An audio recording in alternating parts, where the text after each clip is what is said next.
하나, 외환 두 은행은 오늘 통합을 위한 양행은행장 선언식을 열고 조기 통합을 공식화했습니다. 최성준 방송통신위원장이 불법 보조금을 뿌린 SK텔레콤과 LG유플러스에 수백억대 과징금의 추가 부과를 시사했습니다. 서울중앙지법 파산 3부는 오늘 펜텍에 대해 회생 절차 개시를 결정했습니다. 공정거래위원회가 한국전력공사 발주 입찰에서 17년간 담합해온 회사들의 총 113억 원의 과징금을 부과했습니다.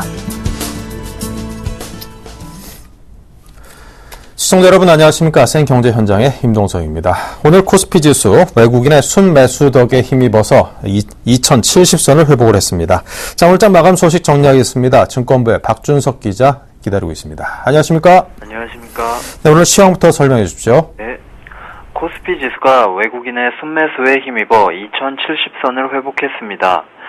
한국거래소에 따르면 코스피는 19일 전날보다 0.88% 상승한 2071.14포인트의 장을 마감했습니다. 코스닥 지수도 전날 대비 0.28% 상승한 562.66포인트의 거래를 마쳤습니다. 외국인이 약 1,760억 원을 순매수하며 지수 상승을 이끌었습니다. 반면 개인은 1,500억 원, 기관은 49억 원가량을 순매도했습니다. 이날 코스피의 상승은 미국의 주택지표 호조와 우크라이나와 이라크의 지정학적 위험 완화 등 대외 변수가 우호적으로 돌아선 영향이 컸습니다.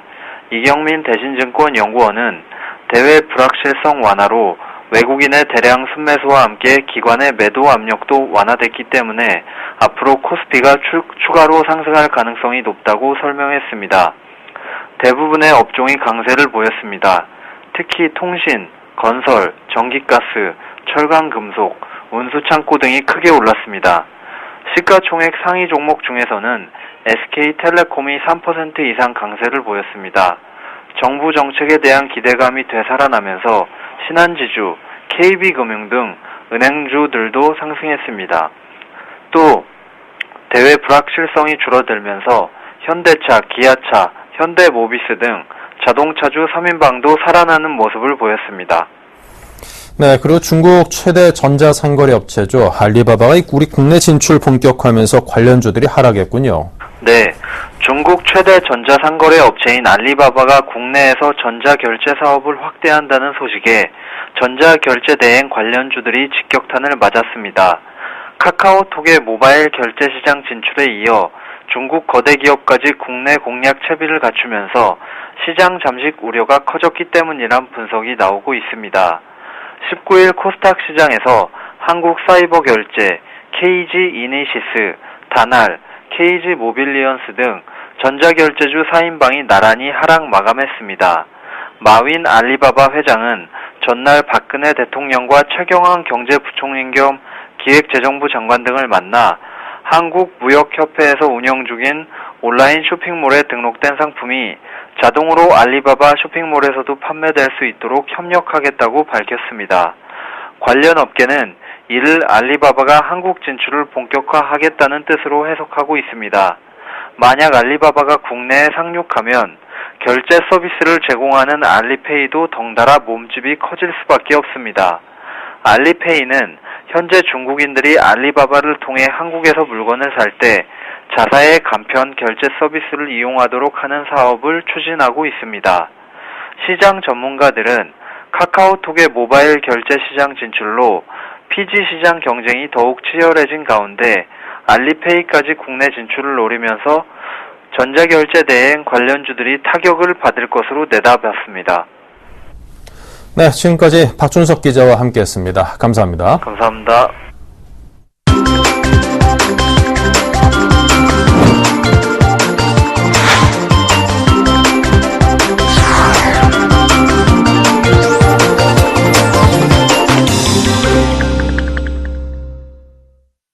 네, 오늘의 주요 뉴스입니다. 김종준 하나은행장과 김한조 외환은행장은 오늘 통합을 위한 양행은행장 선언식을 열고 조기 통합을 공식화했습니다.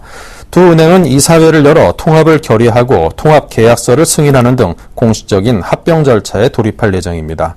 두 행장은 선언문에서 그동안 두 은행은 직원들과 다양한 채널을 통해 통합에 대해 소통했고 노조와도 성실한 협의를 위해 노력을 지속해왔다며 공식 합병 절차를 시작하겠다는 의지를 밝혔습니다. 하지만 외환은행 노조와의 협의 문제가 해결되지 않은 상태여서 앞으로 원만한 합의가 이루어지지 않으면 합병 과정에서 진통을 겪을 예상입니다. 최성준 방송통신위원장은 영업정지 처분이 종료된 직후 재차 불법 보조금을 뿌린 SK텔레콤과 LG-U+의 제재와 관련해 이번 주에 결론을 낼 것이라며 수백억 원의 과징금이 추가 부과될 것으로 예상된다고 밝혔습니다. 최 위원장은 오늘 열린 한국 IT 리더스 포럼 조찬 강연에서 이동통신시장 정상화에 대한 의지를 내비치며 이같이 말했습니다. 방통위는 21일 열리는 전체 회의에서 두 이통사에 대한 과징금 부과를 의결할 예상입니다. 최 위원장은 과징금의 영업정지가 더해질 가능성에 대해서는 아직 결정된 게 없다며 확답을 피했습니다. 서울중앙지법 파산 3부는 오늘 펜텍에 대해 회생 절차 개시를 결정했습니다. 지난 12일 기업 회생 절차를 신청한 펜텍에 대해 법원이 이례적으로 일주일 만에 회생 절차 개시 판결을 내린 것입니다. 재판부는 펜텍은 국내 유수의 휴대전화 제조업체로 협력업체가 550여 개에 이르는 등 국민 경제에 미치는 파급 효과가 크기 때문에 신속하게 회생 절차 개시를 결정했다며 채권 금융기관 등 이해관계인의 의견을 충분히 수렴하고 최대한 신속히 회생 절차를 진행할 예정이라고 밝혔습니다. 펜텍은 불행 중 다행이라며 앞으로 인수합병 등 회생 계획안 마련에 최선을 다하겠다고 강조했습니다. 공정거래위원회는 한국전력공사가 발주한 전력량계 구매 입찰에서 17년간 담합해온 14개 제조사와 2개 조합에 대해 시정 명령과 총 113억 원의 과징금을 부과했다고 오늘 밝혔습니다. 특히 LS산전과 대한전선, PS텍 등 장기간 담합을 주도한 5개사는 검찰에 고발키로 했습니다.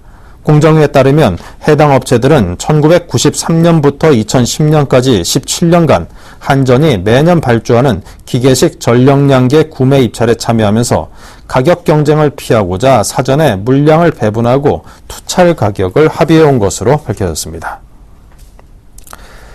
네, 최근에 박근혜 대통령이 중소기업 대출이나 기술금융에 적극적으로 나서지 않는 이 금융권에 대해 이 보신주의를 질책해서 화제가 된 바 있습니다. 자, 금융당국이 금융권 보신주의를 타파하기 위해서 이 은행권의 임금 체계를 수술하는 방법을 논의한다고 하는데요. 자, 이와 관련해서 금융부의 윤호우 기자 연결하겠습니다. 안녕하십니까? 안녕하세요. 네.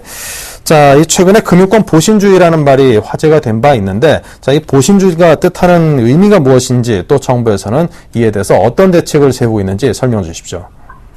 네, 금융 보신주의란 은행들이 중소기업이나 벤처기업 등 지원이 필요한 기업들의 대출을 꺼리고 우량 대출만 취급하려 하는 현상을 말합니다. 실제 대다수 은행이 이런 식으로 영업을 하고 있는데요. 가장 큰 원인은 단기 실적주의 때문입니다.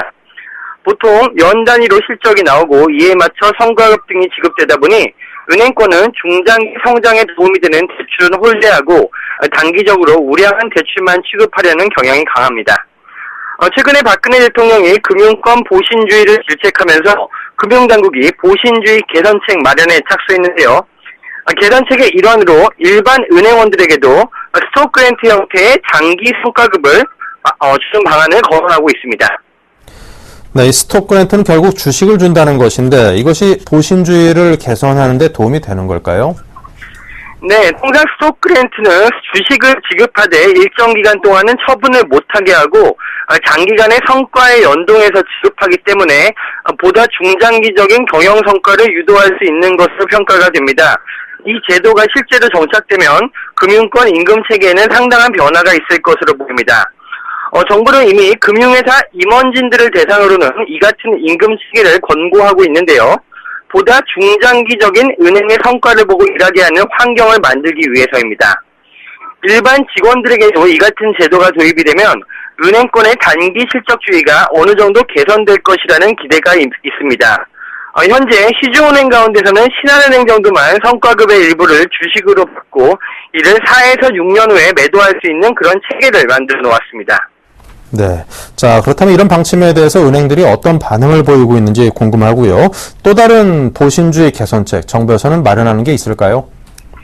네, 임금체계 개편이 사실 쉬운 일은 아닙니다. 직원들에 대한 임금체계 개편은 특히 노사 간의 합의가 필요하기 때문입니다. 시중은행들은 개별 회사별로 노사 합의 사항이 다르기 때문에 제도 개선이 쉽지 않다는 반응도 있습니다. 실제 시중은행 가운데 우리은행은 민영화, 하나은행과 외환은행은 통합 이슈가 걸려 있어서 임직원들의 성과급 시기를 섣불리 건드릴 수가 없는 상황입니다. 금융당국은 이 같은 임금체계 개편을 중장기 과제로 추진하면서 중소기업이나 기술금융 관련 부실 대출에 대한 면책 범위를 확대하고 은행과 기업의 거래 영속성 등과 연계해서 은행원들에게 인센티브를 확대하는 방안을 논의하고 있습니다.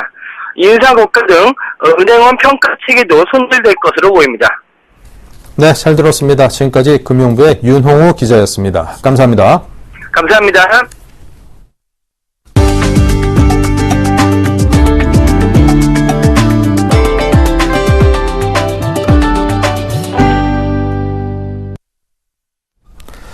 네, CJ 엔터테인먼트가 투자와 배급을 맡은 영화 명량이 개봉 21일 만에 1,500만 관객을 돌파하는 흥행 대박을 터뜨렸습니다. CJ 엔터테인먼트는 배급 수수료와 투자 수익으로 수백억 원을 벌어들일 것으로 예상이 되는 데다 주가도 가파르게 오르고 있습니다. 이 소식 정창신 기자가 전합니다. 아직 신에게는 12척의 배가 남아있사옵니다. 이순신 장군이 이끄는 12척의 조선수군이 330척의 왜군을 물리치는 명량해전을 영화화한 명량이 연일 신기록을 세우고 있습니다. 주변에서 재밌다 그래서 한번 보러 왔어요. 자신이 앞장서서 그 어려움을 리더십으로 극복해가는 이순신 장군의 모습을 보면서 영화였지만 실제로도 많이 자극을 받았습니다. 평일 오후 3시인데도 불구하고 서울 시내 이 영화관은 좌석 360여 석이 모두 매진됐습니다. 방학과 휴가철이 맞물리면서 연일 매진 행진을 이어가고 있습니다. 19일 영화진흥위원회 영화관 입장권 통합전산망 집계에 따르면 명량은 누적 관객 수가 1,500만 명을 넘어섰습니다. 종전 국내 개봉 영화 중 최다 관객인 1,362만 명을 기록한 영화 아바타를 제치고 한국 영화사의 새로운 흥행 신화를 쓴 것입니다. 명량의 인기에 투자 배급을 맡은 CJ 엔터테인먼트는 연일 한박 웃음을 짓고 있습니다.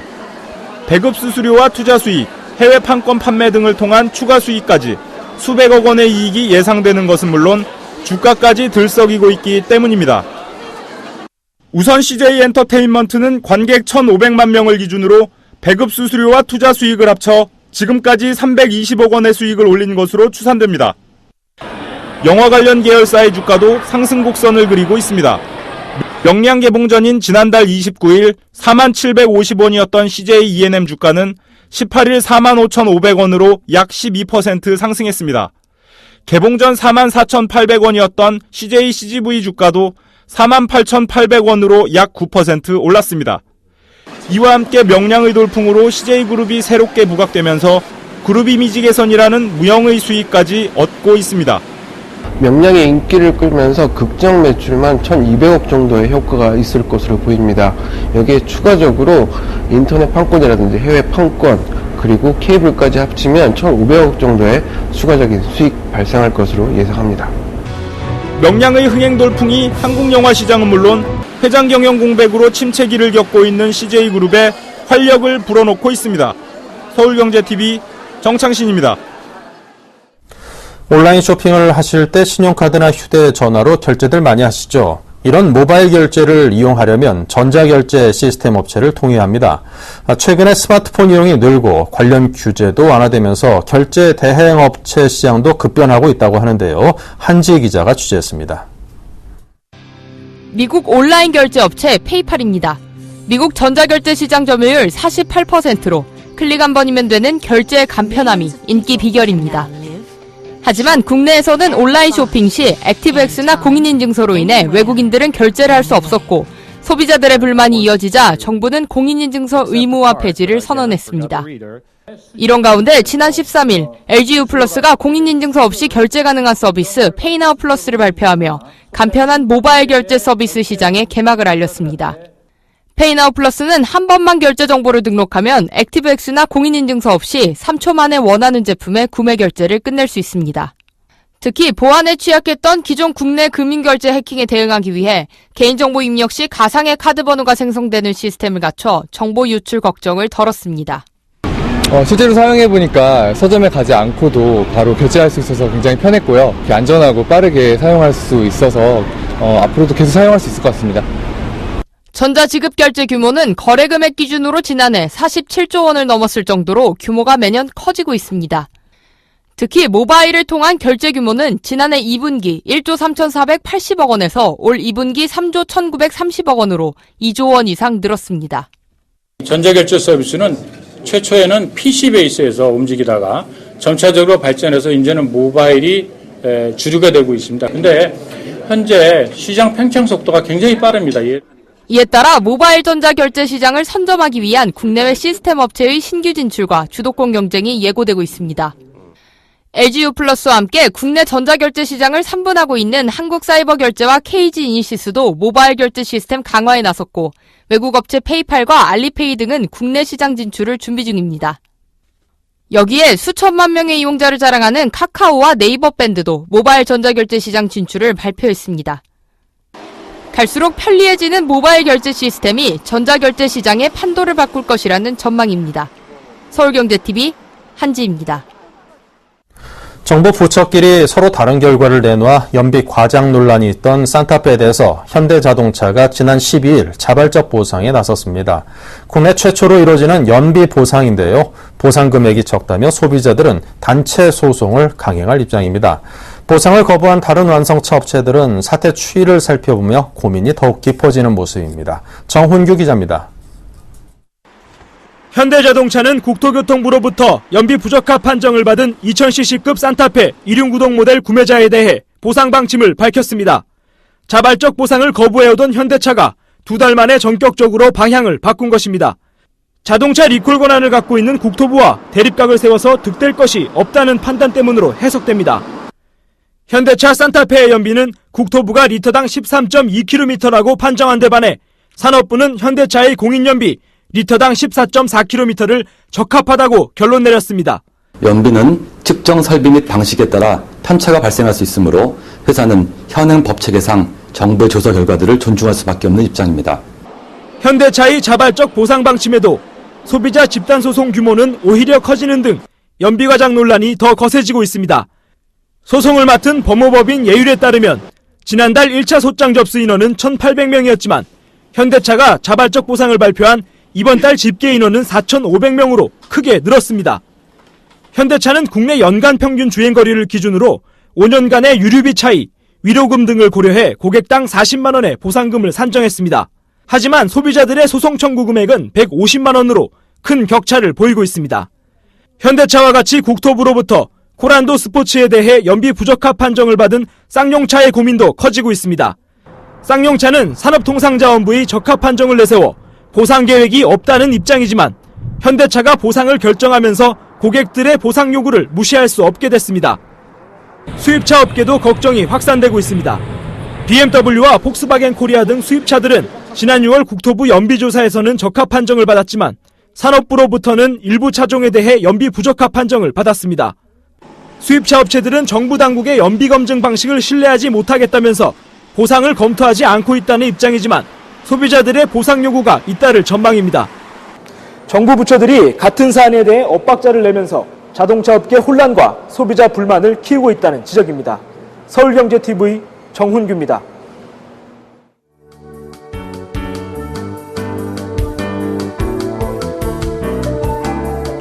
안녕하세요. K-웰더 라이프스타일 예보 황지영입니다. 비 내리는 화요일입니다. 현재 서울을 제외한 전국 곳곳으로 약하게 비가 내리고 있는데요. 중부지방의 비는 밤부터 점차 그치면서 남부지방을 중심으로 비가 내리겠습니다. 특히 오늘 밤부터 내일 새벽 사이에는 전남과 경남으로 강한 비가 내리겠고요. 내일 오후부터 모레 사이에는 충청 이남을 중심으로 돌풍과 함께 천둥, 번개를 동반한 시간당 30mm 이상의 강하고 많은 비가 내리겠습니다. 특히 특히 남부지방은 이미 많은 비가 내려서 지반이 약해진 상태에서 계속해서 또 내리는 거라 축대 붕괴나 저지대, 농경지 침수 등의 피해가 우려되니까요. 대비를 철저히 하셔야겠습니다. 내일 밤부터는 서울과 경기 북부, 강원 영서 북부를 제외한 중부지방으로도 비가 확대되겠습니다.